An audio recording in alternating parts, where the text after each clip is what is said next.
Hello fellow collectors and welcome to Long's Toys. Today we are taking a look at Mumm-Ra from the first wave of the Thundercats Super 7 Ultimate figures. Here he is in the packaging. Really love this packaging. You have the Classics Thundercat logo here on the back.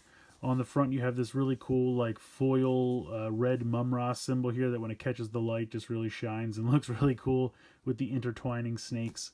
Very neat there. When we go ahead and slide this up, we can see Mumm-Ra inside. Now this is kind of Mumm-Ra in his base form before he transforms. So he has the cool mummy red shroud. Looks like he's got a Book of Omens. He's got an urn of some kind. He does have a soft goods cape as well. He's got an alternate head here. Looks like some kind of jewel. And then the hilt for the, I believe, Sword of Plundar, if I'm not mistaken. Hopefully I'm getting that correct. And then on the back here you have that really cool artwork from the cover of Exodus, which was the first 5-parter. I always remember the look of that VHS was really neat. If you would like to read his little bio there, you can go ahead and pause it. So pretty cool. I'm going to go ahead and get him out of the packaging here and we'll take a closer look. So here he is out of the packaging and he comes packaged with the kind of soft plastic cape, which I think looks really good. They did a nice job. It even has kind of a, not really a black wash, but it's got some kind of darker paint in places just to kind of give it some shadow, which I think looks really, really cool. Now it does, of course, hinder his articulation quite a bit because it is kind of, molded into a specific pattern or configuration, whatever term you want to use. So it really only has the one hand, out here that can grab things or do anything with it. I'm going to attempt to take this off. I'm assuming I have to kind of pop the head off to get this off. I'm not 100% sure. Actually, you know what? I don't know. I'm kind of really scared about this. I'm not going to lie. Yeah, I'm going to be right back. I'm going to make sure I can get this off without breaking it. And then we'll take a look at the figure here underneath. So I'll be honest, that was legitimately terrifying. But now we have the figure underneath all open, so we can take a look at articulation. The arms do have shoulder hinge, as you can see, and he's got this cloth underneath that kind of is all connected, as you can see. But he can get his arms all the way out, which is pretty cool. Of course, he also has a rotation, but again, it's going to be limited by that bandage, so just be a little wary of that. You do have a hinge and a rotation here in the elbow, and then of course in the wrist you also have a hinge and a rotation, and he does come with some different hands.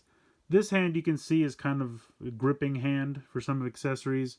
Let's take a look at his other hands as he falls over. Of course we do have this looks a little bit more open, like maybe this is for a specific accessory. And then we have another kind of gripping hand over here, because this is definitely a more open hand on this side. So he does have some different options there as far as hands go. And you can see that this is kind of attached here on the side, and that's where all the rest of these wrappings stem from. But they definitely look good, I have to say. Now with the hips, you can kind of kick out to the side, kick a little forward, kick a little back, but it is hindered by the wrappings. You do have a swivel and a bend here in the knee, and then you do have a swivel, well, I should say this is, I guess, technically the swivel side to side, and then a hinge up and down in the ankle. So you do have a decent amount of articulation, and I put the second head sculpt on there where he's kind of screaming, which I think looks really, really cool. And there is kind of a barbell system here where there's one ball joint at the base of the neck, and then there's one ball joint in the base of the skull, and that's where you pop those in. And you can see the other head sculpt here, and that was pegged in right there. It was a little difficult to pop the new head back on, I guess just because it's really tight. But you do have that range of motion there, obvious side to side, up, down, decent range of motion there. Now he does have a soft goods cape, which I'm going to attempt. And the cool thing about the soft goods cape is that it has a wire in this around the rim. So you can bend it and it'll hold some shapes. Now, I don't know. I would assume I can just pop this over his head. but we shall see. It might be a similar situation, and this is kind of really difficult that it's done this way. It makes total sense, I guess, but it's still kind of scary. You kind of have to put the head in first and then come under here and find the neck and attempt to peg it in under there. So I'm going to go ahead and attempt to do that because I'm really kind of scared again, and we'll see how this goes. Honestly, with the soft goods cape, it really wasn't too bad because you could kind of flip it completely inside out and then peg the head in and then just fold it back down. And I have to be honest, when I first saw the hard plastic cape, I immediately thought that was going to be the one I'd prefer. I just think it looks neat. I like the look of it. I really thought this was going to be the one I'd prefer and leave on the figure all the time. But now that I have it on, kind of really digging the soft goods cape because it gives you so many like more options. Like if I wanted to want to put these arms all the way out to the side like he's getting ready to transform, and then I can kind of bring this around if it will cooperate. You just kind of have to bend it. Let me see what I can do here. Yeah, there you go. Let's do that. Something up in the air like that. You know, you can get the ancient spirits of evil going. That's really cool. Like, something like that is really, really neat. And I think the soft goods cape is actually really cool for something. You can get a cool pose like that. Like, you know, he's throwing his arms out to the side, calling on the ancient spirits of evil. Really, really cool. So I actually am really digging on the soft goods cape, and I'm super glad they included both of them because I really like both, and I'll probably switch back and forth between how I display them because I do still really like the look of the soft plastic, but I also kind of really like the soft goods cape. So I really can't decide. I'm glad they included both. That's really cool. Let's go through some of his other accessories here. So he has this staff.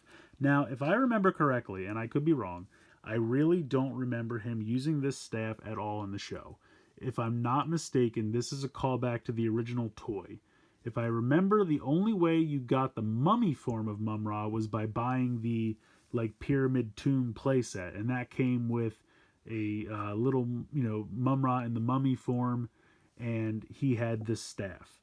So I think this is a callback to the original toy. I don't think he ever used this on the show, but it looks good, nicely painted. You can see the bull head here with the nice painted teeth and the eyes and the horns all looking really cool, and kind of a gnarled, grizzled staff here, so I really like the look of that. Next up, we have a Book of Omens, but this is a little bit darker than the one that came with Lion-O. So I don't know if this is like an evil form or a duplicate or some kind. I kind of remember in the show he did make a fake, and he gave it to the mutants to lure the Thundercats away to give him time to decipher the secrets, but he couldn't read it. So maybe that's what this is supposed to be a nod to. I'm not sure, but either way, looks great. Thundercat symbol there, very, very cool. Liking the detail on that. You do have the hilt of the Sword of Plundar. I'm assuming that the fully transformed version will have the full sword with the dual blades, but he does kind of shrink it down like this, you know, travel size. So I think it's really cool that they included this. Painted very nice, detail very nice. Really happy to have this. And then we have a couple accessories that I'm really not familiar with. We have this amulet, and we have this urn. So if you know what these are from, feel free to let me know in the comments below, because I really don't remember what these are. But they both look great. I'm sure they're from episodes I just don't remember. But yeah, both of these accessories are painted very nice, and they look really good. I think this is a great figure, honestly. I'm really excited that they gave us both versions of the cape. Like I said, I really thought I was going to prefer the kind of soft plastic cape just because I like the look of it better, but I've really come around to the soft goods cape. You can do a lot of cool things with it, and I just think it looks great. So I love all the accessories he comes with. Both of the heads look really good. The staff is a really cool throwback to the original toy. A lot of the other accessories are good. He does come with an extra set of hands, but I feel like you can probably have him hold the accessories in most hands. Not too much of a problem there. He does have articulation, more so than you'd probably think. A lot of it is somewhat hindered by the bandages, which is kind of a bummer, but I do think the bandages add to the overall look and aesthetic, and I really think it looks really good. So I'm really happy with this figure. I definitely wouldn't sleep on it just because it looks kind of like a smaller figure, or doesn't have a lot of articulation, or doesn't really look as exciting as some of the others. I'm actually really excited, and also because I never had the original mummy version of Mumm-Ra when I was a kid. I only had the like larger transformed version, so I was really excited to pick this up, and I think it looks really good. I know that I'm a little behind on these, and this is kind of the end of Wave 1, and Wave 2 will probably be out soon, so I wanted to make sure I got all of Wave 1 out before Wave 2 started shipping. Um, but yeah, definitely loving the first wave of these and very excited for what's to come in Wave 2. So let me know what you guys think in the comments below. Please like, share, and subscribe. Hope you guys enjoyed the video, and as always, thanks so much for watching.